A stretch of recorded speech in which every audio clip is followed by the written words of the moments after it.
What's up? He's Brent. This is Wade. I am in Comerio, Puerto Rico. It has been an incredible couple of days. I'm here with Pastor Jorge Santiago. He's been an incredible host. We've had so much fun here. JC is behind the camera. JC, put a hand there so that everybody can see that you are here.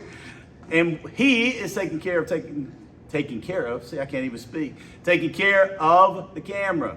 We want to do a short video. I want you to get to know Pastor Jorge because we've got some exciting news to tell you. We're coming back down here in June to do some street evangelism and some work within the community. And we're looking forward to beginning the process of cultivating this relationship. God has just been incredible. I'm so thankful that He's given us the opportunity to be here. I've learned so much. Brother, thank you so much for all that you've taught me. It's been humbling. I have witnessed this man go and just share the gospel. And I've seen how he loves this community and how involved and immersed this church is in this community. It's been really encouraging. JC and I were talking about that last night of just how impacted we've been. And we want you to know we're so thankful for that. We actually had an opportunity last night to be in one of their leaders meetings. They've started small groups. And last night they had a small group meeting, and just hearing them talk about their people and the love that they have for their people, it's so encouraging. So we're excited to launch this partnership, so excited about what God is doing and what God is going to do. But the purpose of this video is that I want to give you the opportunity to get to know Pastor Jorge. And fortunately, we're going to be able to see him at some point in the near future. I'm looking forward to having you and your family with us. His wife is Rebecca, and she is a wonderful, wonderful person. She is from El Salvador. Pastor Jorge is from right here in Comerio, but I'm going to let him tell that story. They've got two beautiful kids, an 8-year-old Sebastian, yes, and his 6-year-old is Sophia. And we had the privilege today of going out to their school where they're doing some ministry. So what we want to do is spend just a couple of minutes with you. I want you to get to know him. So Pastor Jorge, if you would, tell us about growing up here in Comerio and tell us about how you came to know Christ, because that's a remarkable story. Yeah. First, I want to say thank you for the great opportunity that you have provided me, the Lord, to meet each other and to spend this time, together. And it's been a blessing for me and for my family to, being with you guys this day. It's been amazing. So thank you so much. Absolutely. And thank you to the church for letting me, borrow you guys for a few days. Thank you. Now they're going to say you didn't borrow us. They're going to say we came down here on a food vacation. Yeah, so I am originally from here, from Comerio, Puerto Rico. I was born and raised here in Comerio, Puerto Rico. And during my teenage life, I got lost in drugs and alcohol and other things as well. So I was a pretty bad boy here in my community. I hurt a lot of people here in my community, and my family, they tried to, help me, overcome my addictions and the way of my life, but it didn't work. They didn't have the tools, and they didn't have Jesus neither. Mm-hmm. So they thought that the best idea was to send me to live with a cousin in Washington, D.C.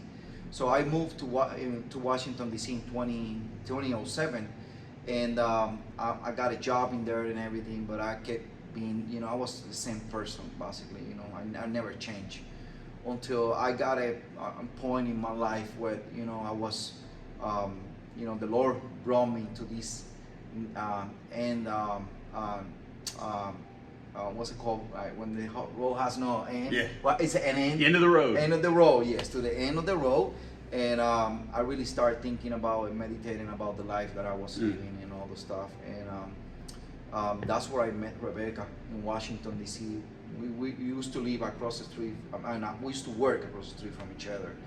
And she was a Christian at that time, and she's still a Christian today. And good thing. Good to know. Yes. But she played a big part in my my calling for salvation. So she was that person who helped me out with my addiction, and I was saved in 2012. The Lord saved me there. I dedicated my life to the Lord. I was baptized 2013, and I married there, and I got my 2 little kids as well there presented to the Lord. What was the church there? It was a church in Virginia, Alexandria, Virginia. Primera Iglesia Bautista of Alexandria, Virginia, Pastor James Benson. Now how He's a old man from Kentucky. so Comerio to Washington, D.C. So for most of my folks would say, very few people go to Washington, D.C. to get saved. Let me just say, that's just not something that doesn't happen very It's not a good often. place to go and get saved. But come to know Christ in Washington, D.C. Yes. Your wife grew up in El Salvador. Yes. She's also there in Washington, D.C. Y'all meet, Yes. you become a Christian. That's right. How in the world are you back home? How did that happen? Well, the Lord called me. You know, the Lord called me. He put a weight in my heart for my people here in Comerio. Honestly, my plan was not coming back to Comerio. You know, I was done with Comerio in Puerto Rico. There is nothing here for me that I can gain. You know, even for me, personal gain and my family. There is nothing here for me, neither for them. So my plan was to live and die in Washington D.C. And but the Lord's plan was, you know, He got another plan with me. So He started putting a weight in my heart and a fire in my heart for my people, and that's where everything changed. I started seeing the needs of Christ in my people, in my community, and that started growing in my heart. And it was something that I couldn't contain in myself. Like, I was physically living in Washington, D.C., but my spirit and my mind, my prayer were all the time here in Comerio, Puerto Rico. And we started doing mission trips from Washington, D.C. to Puerto Rico in 2014, and we started working with the community. We started doing different events, outreach event in the community, BBS and different things, and that's how we start working and loving the people and getting to know the people, you know, that I knew before of Comerio, but this time it was completely different, you know. So 3 years, right? 3 years before moving here? Yes, 3 years.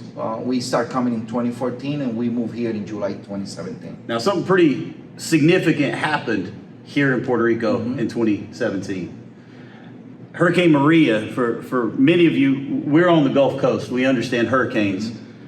Hurricane Maria, in many ways, is historical for the damage that it did here on the island. You had been here 3 weeks? 2 months. You had been here 2 months yes. when Hurricane Maria hit. Tell me about that experience of being a brand new church planner after something as devastating as Hurricane Maria. What was that like? So the cool part about this is, if you ask me how could I describe that, is that God is a master, you know, turning bad into good, you know, and He used Hurricane Maria as a catalyst for us to start One Church Comerio. Our plan was to start the church to launch the church by summer 2018. We came in July 2017. We were praying, we were sent here without any training, without any knowledge, and we were praying, God, how do we start a church now? How do we start a church? And God was kind of quiet during those 2 months. And then Hurricane Maria happened, and He gave me scripture. He said, love me and love your neighbor as yourself. And I told my wife, that's what we're going to start doing. We're going to start, you know, keep loving God, and we're going to love people.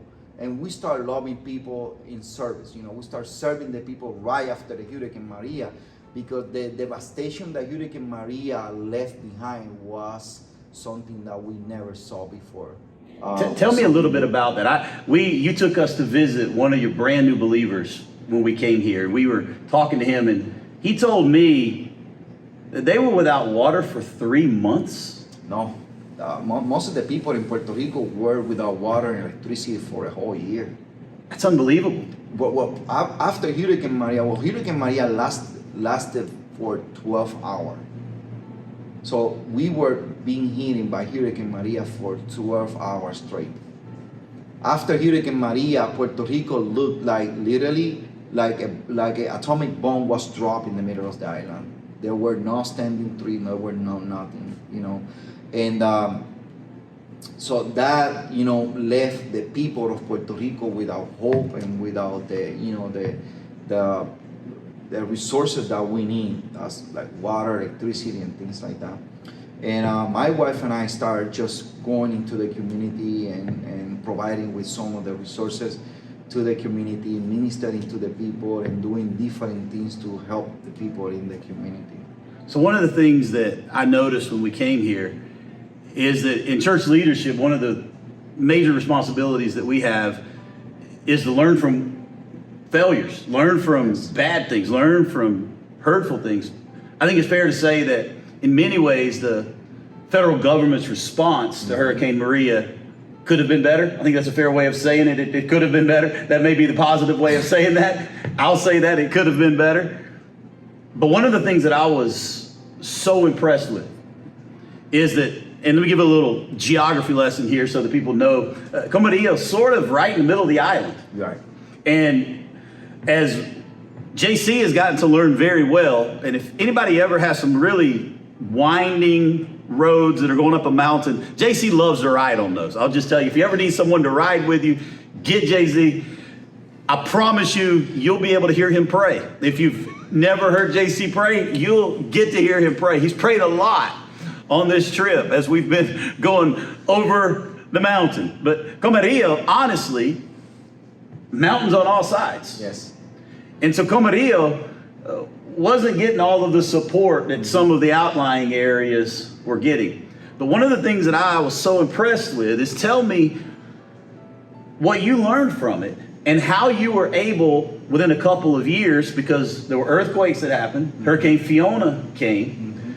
Talk to me about how you learned from Hurricane Maria and what you guys as a church did to be able to serve the community, which then was a launching pad. I think you used the term a catalyst, right, to be able to share the gospel. Yes.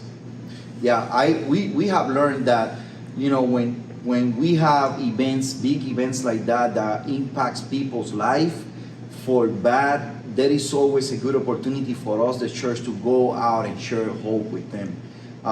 People are more sensitive to the gospel. And I think, you know, that's a great opportunity that God always gives us to go and share the life of Christ with others and to tell the people, hey, the Church of Christ is here. You know, we love you. And we have the solution for your life. Not for, you know, our political issue and things like that. But we know that, you know, the biggest issue that people have is that they walk in death, you know, they dead walking. But beyond that, beside that, we call to do good works as well. And I think that has been something that One Church Comerio have impregnated in the life as a church, that every time we see natural disaster happening or something big coming to the island, for us it's just an opportunity, man, to share the gospel with people, to pray for people, to meet new people, and to meet the needs of the people as well. And how have you done that? I want you to tell them what you've physically done here, because I think that this is quite impressive, something that has been encouragement to me, brother, but also just something that I've said, wow, that's thinking about the gospel in a real tangible way. How have you been able to physically help meet the needs of this community after an event like this? So because One Church Comerio, you have to understand that One Church Comerio was born out of the necessity. You know, it was born in the midst of that, in the midst of destruction, necessity, when people did not have water, electricity, and other resources that they need to live. That's how One Church Comerio started. And that's how One Church Comerio started. And the vision that God has given us is to sell His church, a place where people can also come here and be helped and find help, you know, and we are always up to, you know, helping the community, you know, doing roofs, construction, you know, building roofs, building houses, providing with water to the community. Talk a little bit about that, because to me, one of the most impressive things is the well that you dug and what you've been able to do for a community when there was no water, just how much you were able to provide for these people. So we have a well here at the church that was dug with the purpose of serving the community. In the place that we are here in Comerio, it's very easy not to have water for days. And just imagine having a hurricane on a big storm. It just aggravates things here. So we dig a well with that intention, to serve the community. And just recently, for Hurricane Fiona, last year, Hurricane Fiona, One Church Comerio was the only place in the entire city of Comerio with water. And what's the population here? 20,000 people. 20,000 people. So we have the municipality coming here to get water, to provide water to with the water trucks. We had the fire department coming here to get water for the trucks. Police department. We have ton of people like all day long coming here to fill up their water system, getting water for cooking and all the stuff. Coming here to shower. We had showers on the back end. To take a shower, to charge their phone. So One Church Comerio was the only place where people in Comerio could find some help. So I'll tell you something, brother. It wasn't only about that. That was the excuse. God was bringing people Absolutely. here to the church, to the building, to get water, electricity, and other things. But we were just praying for people, like sharing the gospel with people. I have prayed with so many people, and I think that's the coolest thing, to see the opportunity that we have when something bad is happening, to meet that needs and also pray for people and share our faith with others. So if I remember correctly, you put in a massive generator on the outside. Yes. But one of the problems that you have after a natural disaster is being able to fuel it. Right. Now, if I'm not mistaken, the municipality itself, it provided the diesel fuel for you. Yes. So that you could continue. Yes. To pump water for the people. Right. And incredibly, as some of us have learned, you learned an awful lesson that there's a difference between residential grade and commercial grade equipment. Yes. Tell that story, and then tell how God worked in the midst of that. So when we did the well, I didn't have a lot of experience on equipment, related to wells. So for me, it was, but I didn't know. I just found out after that the equipment that we have in place was just a residential equipment. Thank to the Lord that it helped us to provide water to the people for 2 weeks before it went bad again. I don't know if that's what you want me to talk about. And tell the story that you had to go on Facebook Live. Yes. And let the community know that unfortunately Yes. And then what happened next? Well, it was Friday when it was the second Friday after the hurricane, 2 weeks after, when our well pump broke. Because we were serving water like from 12 hours straight, non-stop, to not only for people who were coming here to fill their trucks and there's water cistern and all the stuff, but for the washing machine. We have washing machine on the side, so people could come here and wash their clothes as well, the showers, and so the well was serving a lot of water to the people. And then on that Friday it broke. And it broke my heart too, and my wife's heart too. We were so sad because we love and we generally care for our people, so we feel their pain, we feel their suffering, and I didn't know what to do. We didn't have money. I mean, we're a small church. We barely have money to pay our bills, and my wife and I were talking about it, and she said, "Well, let's go on Facebook and let's let the people know." And let's ask for donation. Maybe they can donate money and we can buy what we need so we can continue providing with water. And that's what happened. We went on Facebook Live around 9:30 p.m. I was very sad. I'm still having that video. It's there. And then next day, around 10 in the morning, we have over $14,000 in the bank account of the church. And where did most of that come from? The people. Right here in Comerio. The first person who donated was the mayor of the city. Man, that's incredible. He was the first person who donated to the church. So as a pastor, I just wanted you to know how that moves me, because it's one thing in a situation like you and to go on Facebook and to see donations come in from supporters and donors from different places. But the fact that it was the folks from your own community, Yes. that's the recognition of what it is that you're doing in the community. Yes. That's their validation of saying, we appreciate what you're doing. When you told me that, I was just absolutely floored. I was just so thankful to hear something like that, because that's what it means to be salt and light. When the scriptures tell us to go into a place that's dark and to be light, and to go into a place that needs flavor and needs preservatives to be salt, that's what it looks like. And so, man, thank you for telling that story to me and letting me communicate that story to our people.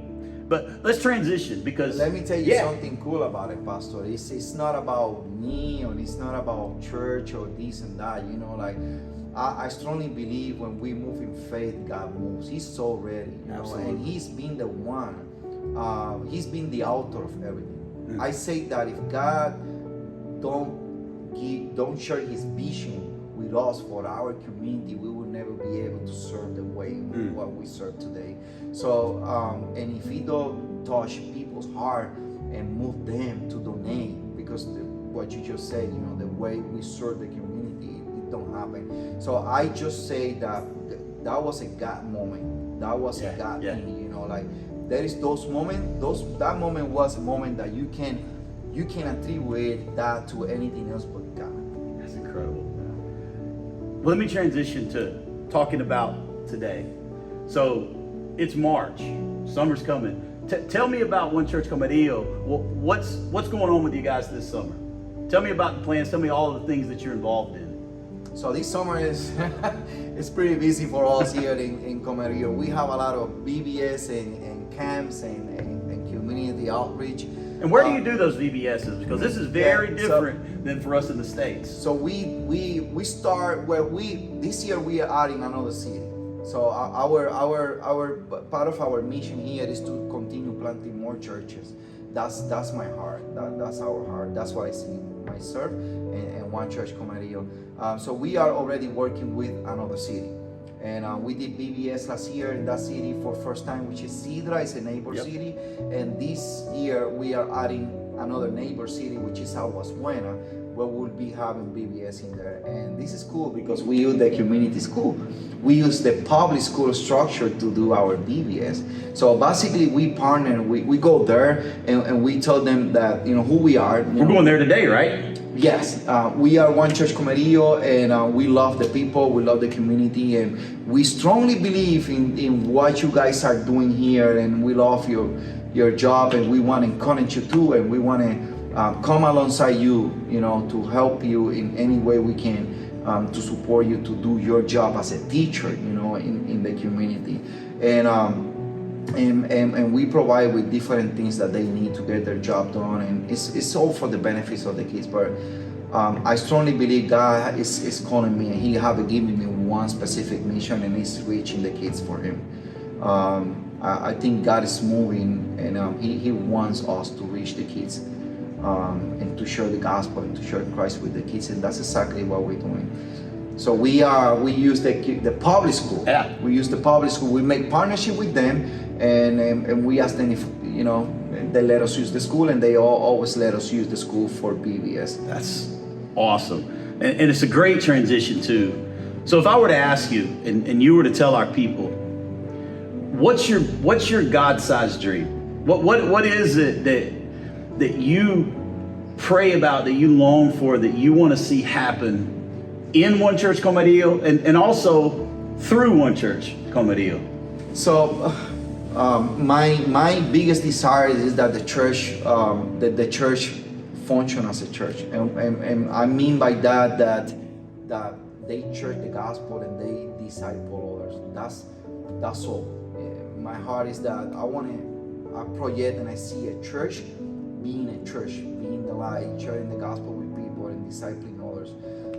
But we want also to continue planting more churches, because there is a need of sound doctrine here in this area. We are the first Southern Baptist church ever here in Comerio that have existed, and we have about 7 cities around us that they never been in Southern Baptist churches. Now, it's not about Southern Baptists, you know, but I gotta say this, that... But we got it right. Yeah. Well, the doctrine that we teaches, it is the gospel. Absolutely. See? And that's very important for me. So if churches don't share the real gospel, the gospel of Jesus Christ, we don't have churches.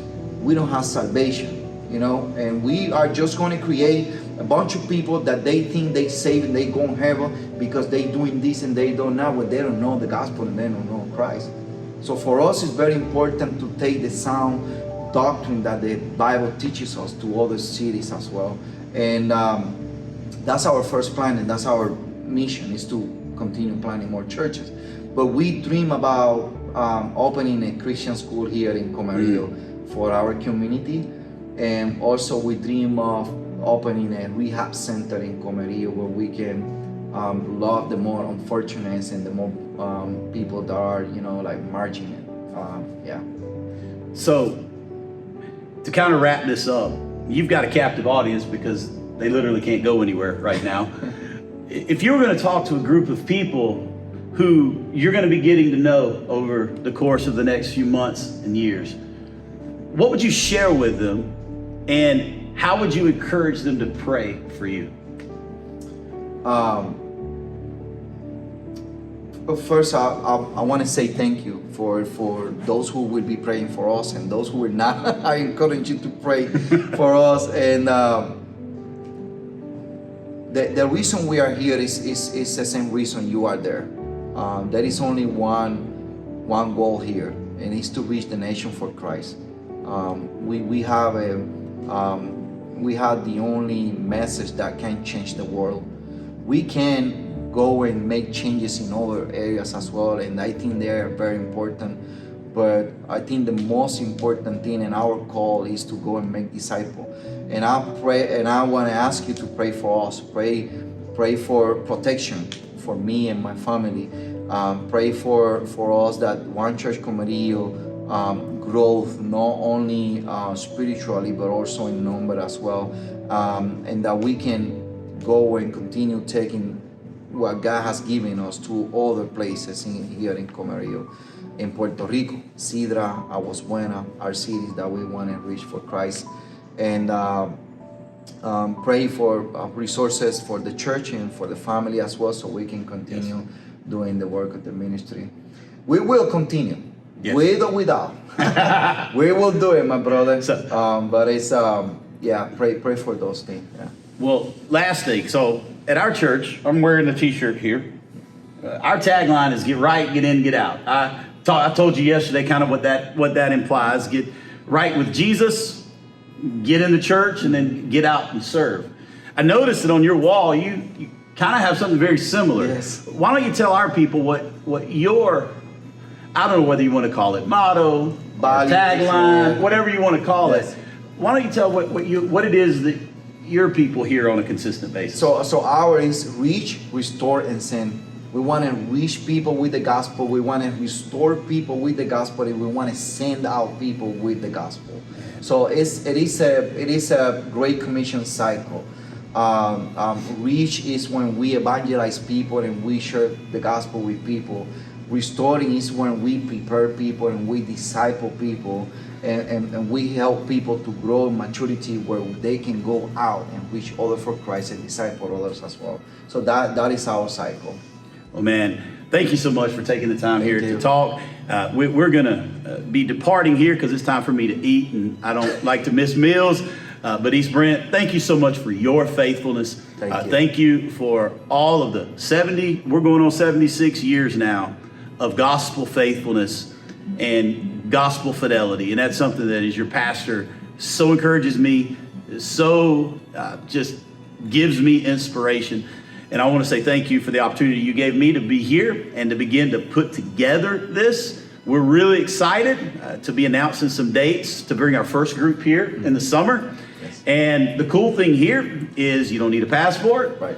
And also, there's opportunities for all types of missions. Yes. So whether it's coming, like we're going to have a group come in and literally do block parties and do street evangelism, we also have some needs for some construction projects and to do some of those things. And our goal is that we want to support you. We want to encourage you, and we want to be a blessing to what the Lord is doing here. So East Brent, I'll see you Sunday. We're going to be finishing up the Gospel of John. Until then, we'll see you later.